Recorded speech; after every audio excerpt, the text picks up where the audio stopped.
PAEs is purely a technology company, and I am a marketing person, that too from a fertilizer sector which deals mostly with the farmers. Tried to recast my thoughts. How do I fit in, and how does the fertilizer sector fit in to the today's theme? I am not a technical expert, and I am happy that Mr. Ashok Lal is there, who will be providing the technology content of these presentations. I will limit myself to a person who doesn't know technology. And today's presentation, the mandate which has been given is embracing innovation and digital transformation. I also wanted to speak on the general concepts, but the chairperson of the CII-PSC committee asked us to use the presentations at least in this session. So I will be covering three aspects. One is various elements in this technology domain, and I will try to be simplistic. And then what has been done in the very lesser known fertilizer sector. And the third, what we have done in our company at Fertilizers and Chemical Travancore, which is also a very less known company in this sector. We will talk about the journey of digitization, because we are talking about embracing the technology, embracing the innovation. Does it mean we have to embrace it now, or we have continuously been embracing? Let us look at how the softwares have grown from simple word processing to we have come to a level of AI, and lot of destinations we have covered during the journey. And if you look at the hardware side, we have moved from simple calculators to the all-equipped sophisticated notepads which can do a lot of things. And I'm sure people in this room, some of them can relate how they have been using the computers, how we have been assembling the computers, buying a cabinet, SMPS, CPU separately, and then assembling it. Now sophisticated machines are coming at a lesser costs. Some of the people definitely must have used punch cards. Technology is continuing growing. We are learning and unlearning and continuously embracing the new technologies. The pace is fast, what we can imagine. Lot of gadgets have become obsolete. The technological obsolescence is also very high. And that is why in this industry particularly, the people have to be always on their toes. They're always learning. There are photographic cameras. The size of the cameras has become miniaturized. Digital cameras have also phased out. There were pagers, but I don't know whether I should say they are phased out or not. The recent Israel use of pagers, you will see they have innovated it and used the pagers again. So this is what the innovation is. Technology, sometimes we think that is out of date, but somebody tweaks it differently and uses it. Cordless handsets after the mobile almost gone. And these handheld gadgets, which I said all sophisticated notepads, you can see everywhere. Right from TTE, traveling ticket examiner in the railways, now using it as a palm top handheld devices. In restaurants, people take it for orders. Almost everywhere it is being used. Cameras, which were separate gadget, now they are integrated so much, and cameras are being used for surveillance. We are talking about chatbot, we are talking about ChatGPT.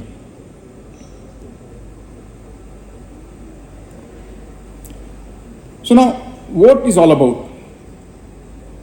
If you look at it in simple terms, as a human body, we have 5 sense organs. Our eyes are capturing something, comparing something. Ears are sensing the sound. Touch, tongue and nose. I'm sure scientists are also working on the tongue and nose part. For the eyes, we are working from cameras. For ears, we are using microphones. For touch, we have temperature sensors or resistive sensors. And what all it is doing, it is generating a huge amount of data. The more applications we are designing, the more applications we are doing, it is developing the huge amount of storage. And to handle such a storage, a lot of processing speeds.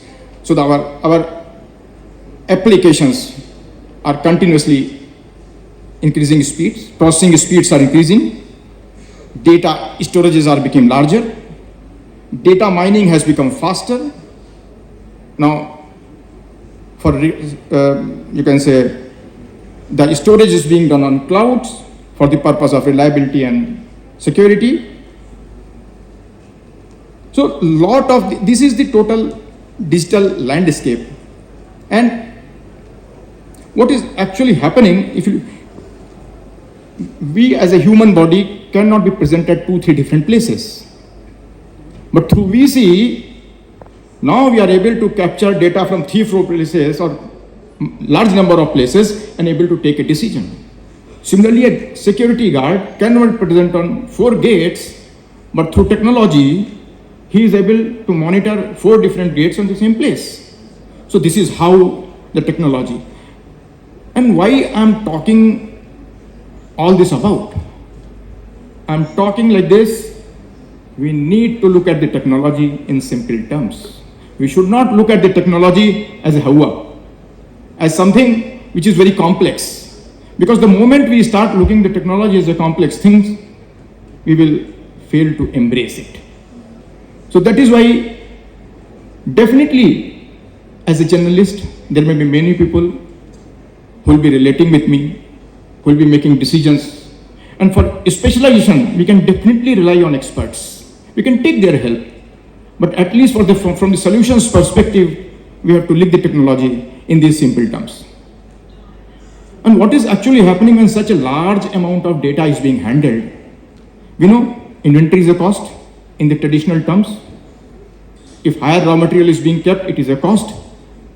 Similarly, if we start looking information as an inventory, the movement of information from one node to another node, the faster it is, we are basically bringing down the cost of inventory. So what we are doing is, we are simply capturing data, transmitting data, and processing data. So the more we are doing it, we are reducing the cost of operations, bringing in competitiveness into the system. Before I go, anyway. So, and all these applications, you will see in more of applications you will see in the medical sciences, where we are doing the precision surgeries, laser surgeries, robotic surgeries, and in defense, where the application is too large, we see the surgical strikes also. So this is what the technology is about. We are doing geo-mapping under the sea. Today, you talk about hospitality industry, travel and tourism industry, gaming. We are talking about virtual reality games, virtual reality systems. This is what the technology of application is across the industry, and people are making use of these innovations. Real-time translations, LLMs. Now, technology is good, technology is bad. Sometimes you talk about hackers, you talk about ethical hackers. All those things are part of it. So this all completely makes the various elements of the technology aspects, which we have been embracing, which will continue to embrace as it is growing. Now, when we are talking about particularly PSEs, whether all PSUs are homogeneous set of organizations in terms of level of technological adoption, I feel they are at the different stages in their learning curves because of asset specificity, at what time they have been created, what are the legacy issues in the organization, and that is why they are at the different stages of the learning curve. They are all working in the similar policy frameworks, and they are all comfortable with working with each other. And there is a sense of readiness. They are ready to extend support to each other as a brethren. And we should try to take help from each other. Definitely there will be some use case in one of the PSUs which you want to use in your sector. Of course, I'm not talking about the leading companies, because leading companies are constantly competing with themselves. So when they are competing with themselves, they cannot look for the use cases. Yes, they can see the use cases overseas. They can see the use cases across the industry. So PSUs are not similar set of organizations, but yes, they can rely upon each other and they can take the help from each other. Now, what are the challenges? The biggest challenge in this embracing the technology is resistance to change and organization culture.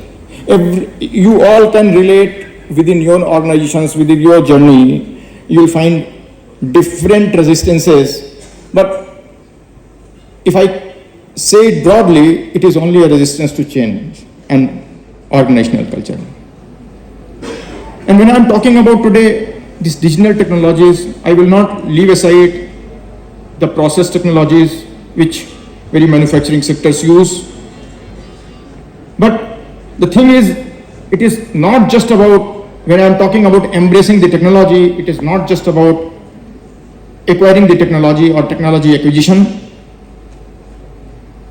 If you simply acquire it and implement it, it is not adoption. It is little deeper. So we need to adopt the technology also. And the next phase, when we adopt it, then we try to assimilate fully into the system. We may have taken it for one function in the organization, but we start integrating it from the various functions in the company, then we are assimilating it. And then we go to the developing it further. And then the final thing is we start disseminating it. We start exporting the technology. And that is what it is, not just about embracing it. We have to go to the other side of the spectrum, that we have to start exporting the technology. And that will happen only when we fully imbibe it, fully assimilate it, further develop on it. And for that, one common theme which has come during the various discussions is collaboration among various PSUs. And I'm sure with that, lot of synergies can be developed.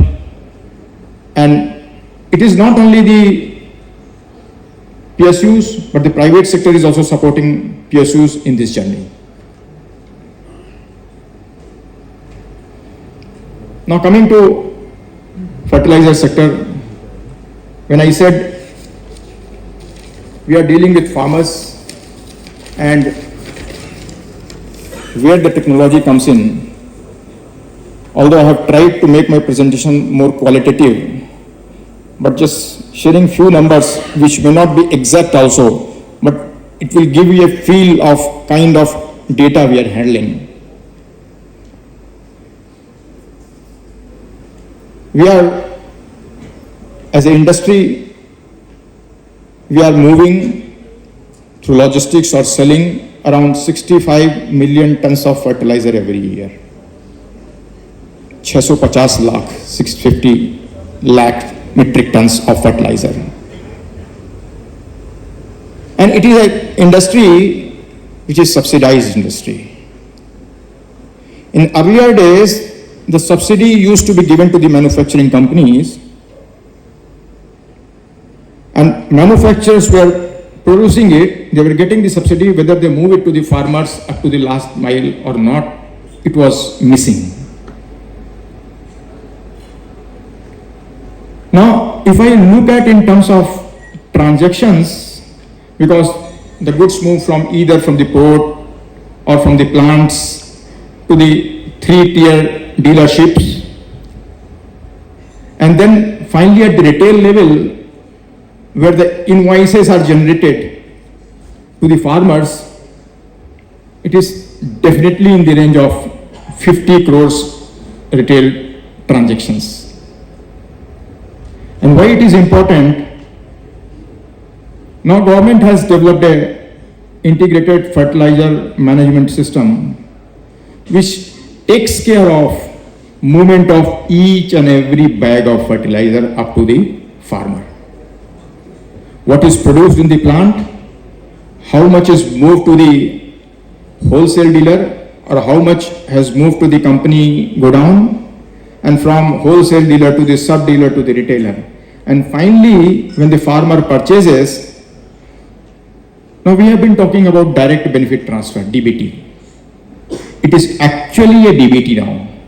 Though the subsidy is given to the manufacturer, but it is given on the date when rather the manufacturer becomes eligible for it when the farmer purchases it. Now to track such a huge amount of movement of fertilizer, this IFMS is working and bringing the efficiencies in the system. So what it is actually doing is it is reducing the inventories at each and every level. The movement is being monitored. You must have seen all these retailers in the malls, they are using POS machines. But the POS machines being used in this fertilizer sector, they are all UIDAI Aadhaar enabled. That is unique feature. Now our dealers, and what is the size of dealers we are talking about? We have around, as a fertilizer sector together, we have around 2.6 lakhs dealer in the system. And those have to be provided updated machines so that there is no data breach because Aadhaar is involved. So we are continuously updating those machines, upgrading those machines or phasing out those machines and continuously, and everything is being done by PSU and private sector together. Now, I'm coming to another thing where we have used a lot of technology upgradation. That is because we are talking about Viksit Bharat. Almost a year back, government has arranged, public sectors together and fertilizer, private sector also. They have participated in Viksit Bharat Sankalp Yatra. And that was another platform wherein we tried to create an ecosystem for the technology. And we were dealing in the chicken and egg story kind of a system. Whether the private sector invest in drones first or a drone market is available and then they start investing it. So government, in this Viksit Bharat Sankalp Yatra, 13 ministries and departments participated for their services, what all they could offer to the remotest corner of the India. They all collaborated together and fertilizer companies were given the job of organizing the drone demonstrations in almost 180,000 gram panchayats. Within 2 months, we were able to touch down these 180,000 gram panchayats when we did not have the field staff, and we, with a sense of urgency, the industry came together to have the drones in place because drones have to be shown in each and every gram panchayat. Demonstration has to be done so that there is an awareness about fertilizer can be applied through drones or pesticides can be applied through drones. Every company was given 2-3 different states and we all did it together. Basically to say that even this kind of industry, without technology, such a high logistics movement is not possible wherein we have to track so much of data. Regulatory changes has been done so that people can easily register as drone pilots. In this government scheme, this is basically drone DDs we are saying, the self-help group under the National Rural Livelihood Mission, they will be taking the drones, they will be given the trainings so that they can become self-dependent. Another innovation which has happened in fertilizer sector is basically nano urea, nano DAP, and in public sector domain definitely sulfur gold. RCF has developed sulfur gold. So lot of innovations has happened, and as a company, if I say I'll not go into IFMS again. What we have done, we have integrated IFMS with our SAP also. So that has reduced, and we are the first company to do it. Even for one bag, it is lapsed because we are selling at lower than the cost of production. Similarly, vehicle management system for movement of trucks, etc., it is integrated with SAP. We have developed a mobile application so that in future, as of now, it is aiding the sales, but in future, it will be directly connecting the dealers and farmers also. So ultimately, when I'm talking about collaboration, I'm thankful from this platform. I'm thankful to the CMD Oil, who is collaborating with FACT. Oil is collaborating with FACT for green hydrogen and later on to the green ammonia. Good afternoon, everyone. I want to make sure that I use this time to share my perspective of what is the transformative potential of artificial intelligence. So distinguished leaders on the dais, esteemed dignitaries, I also want to thank CIF for this opportunity. Throughout this morning, it was very energizing to hear how leaders shared their perspective of where is the opportunity, where is it that they need help, and also the Honorable Minister on the confidence that getting to be Viksit Bharat by 2047 is not if, but it's when, and we have to put our best foot forward there. My name is Alok Pilal. I'm the Chief Operating Officer for Microsoft India and South Asia. And over the course of the next 15 or 20 minutes, I will walk you through three things. The first one is, what is AI, and is it real? Is it believable? Can we feel it? If not, how do we make it real? The second is, I want to define what does transformation really mean, which is the topic that we have for this plenary session. Is there a way for us to break transformation in a manner that is digestible?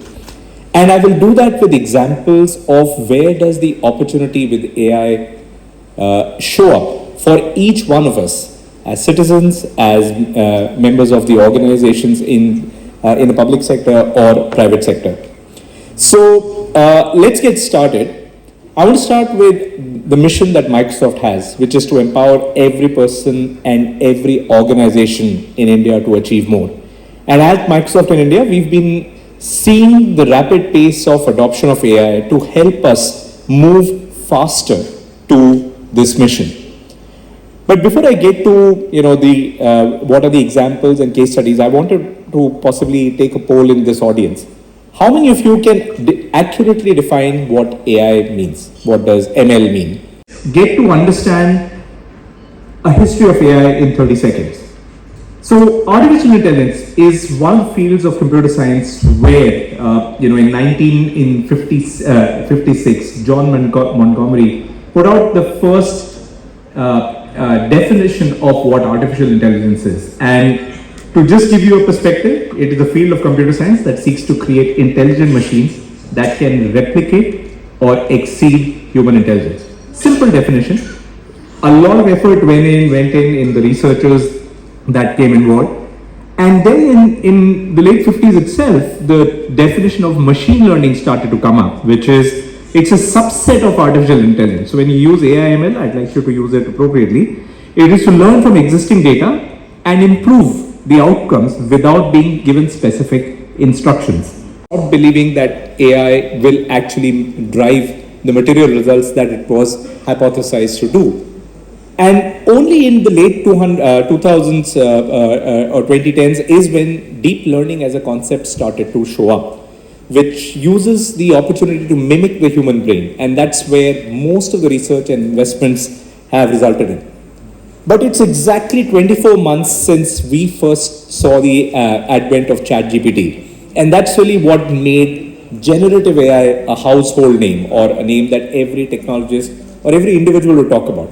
The fact that it is generative is that it creates new written and visual and auditory prompts based on existing data.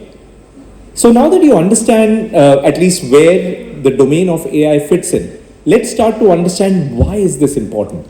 Why is it so critical for our transformation? And that is because of these three pillars. The first one, and as Sanjay ji called out very well, the ability to use natural language to interact with computers. For the first time, we could talk to computers in our language. Think of how you use search. You put one word, two words, or three words and hope that you'll get the results. Here you can actually ask the questions like you'll ask a subordinate or a junior or your own children. So the natural user interface, both for speech, text, audio, video, became real. The second part was memory and context. So if I ask a question and I ask a second question, its ability to use reasoning and come back with a response became more and more powerful. And the last thing, which is now shaping up what's the next wave of AI, is what is called as agentic, which means I can instruct an agent, a digital agent, to go complete a task or find something for me, come back, present it in a manner that I can use. That's really what is the transformational aspect of AI, which was not there in the past, which is the reason why the investments into AI, both on research and industry, is accelerating at a rapid pace. And we're seeing that show up in many, many industries across the world. The return on investment on AI is now starting to show up far greater. The projects that use AI have a turnaround time of 14 months before they start yielding impact, which was not the case in the past. And employees are now bringing their own AI to work. So even if you as an organization are not providing AI to employees, you can be assured that they are using ChatGPT to solve for very simple problems to probably the more complex one. So we see the evidence of AI show up in multiple ways. Now, how is it relevant for India? Last October, there was a white paper that the Ministry of Information Technology, METI, put out, and they said that in the pursuit of India's GDP growth to get to $5 trillion, which was 2025, $500 million of that, 10% of that is going to be influenced by AI. And they created these cohorts where they believe that the opportunity to have AI embedded in our systems, in our processes, in our applications can help us get to this goal. So we've been working over the last couple of years to look at organizations' ability to embrace AI in various facets of the work that they do. And as an organization, we've achieved that through a diversity of customers that are mostly in the private sector. But I can assure you that with the conversations that we're having with many of the public sector enterprises, the use cases that they're coming up with, their ability to bring projects together that lead with AI is very, very promising. And so today I want to just break down what transformation means in the AI world. To simplify it, if you want to achieve AI transformation, you should look at 4 pillars. How do you enrich your employee experiences so that they use AI in every day, in every walk of their life? How do you engage with customers? And you heard a wonderful case study with how IRCTC with Ask Disha and the 139 application that they have, it is really transforming the way citizens get to embrace AI. How do you reshape business processes? And I'll give you a few examples around that. But what is more promising, as many of you in the PSE world have research teams, can AI help accelerate research? And I'll briefly talk about that. So let's go to the first one, which is how do we get organizations to look at improving employee productivity? Just this morning, Arun Singh ji brought out a point that we have an issue of skilling. And while the internship programs, all of those become real as we bring those programs into motion, AI can become a true accelerator for making those skilling problems go away. Essentially, we need a demographic dividend to take advantage. And so your ability to use AI to, write your first draft, create an RFP, catch up on meetings which are digital, those are evidences that we are seeing across the globe. And there is an opportunity for every public sector employee to embrace this, take advantage of it so that they can focus on the task at hand and complete that well. Multiple scenarios on using AI as a co-pilot. Remember, we'll always say AI is not the decision maker. A human always needs to be in the loop. And that's why AI is a co-pilot and not the pilot. So what are the use cases that we are seeing in the public sector enterprises spaces are understanding? Some interesting examples of can I use AI to help me give a response to parliamentary questions? Can I help respond to RTI queries by assimilating a lot of the data that exists in my backend basis the person's query and be able to then frame a response that I can then decide, yes, it is ready to be sent out. We are seeing significant reduction in time in responding to RFPs. There is an organization in the engineering and construction space. They used to take 22 days to read through a 500-page RFP that has come and then build the response. Today, AI is helping them build very quick compliances to all the RFP terms, and they can do that scan and response in less than a day. So you have the balance 20 days to decide what investments do they need to make to be able to respond better. Same for creating of RFPs or assessing the bids that have come in a contract. Those are areas that we are seeing an extensive use of the capability that AI brings in creating content, analyzing and synthesizing content. So we believe that as you look at the co-pilot to assist you in the process, you can evaluate one or more of these cases. And I do want to acknowledge how ONGC has taken the lead in bringing co-pilot to their employees and using that as an accelerator for driving employee productivity. I'll give you one example of how we are making this real on AI. How much time do you think it takes to create dashboards in your organization? 2 months? Yes, you could do that. And that's the example that I wanted to give, which is that let's say if I were to work on an HR scenario and I have to cull data, I can write a simple prompt and say, help me analyze this information, give me this parameters, show me data by this cut and so on. And once I've described this in English or my language of choice, the system can go back, analyze the data, and within seconds create the dashboards that you need. Now you're not fixed by the guidelines that you've given to the team and now the requirements change. So you can create your dashboards, make them interactive, ask them questions to synthesize, summarize, and use that as a way for how AI can give you the added advantage. I will take a moment to give an example of how reshaping business processes is being done. It's similar to the example that IRCTC has already implemented. When a lot of customer focus is there, when they apply the digital technologies, it brings a lot of convenience to the people. I mean, the benefits that digitalization is bringing to the farmers, the subsidies, the best utilization of the subsidies it is bringing. So ultimately, enhancing the economy of the country. And something which can AI applications can increase the productivity. The challenges have also been brought out, the mindset, the resistance to adopt these technologies. The legacies, infrastructure that needs to be improved by the public sectors to embrace these innovations and technologies to improve their performance and processes. So with this, I would like to end this session because already I think we are late. And everybody is waiting for the lunch. So with this, I think we come to the end of this session. Thank you so much. Mr. Anupam Misra.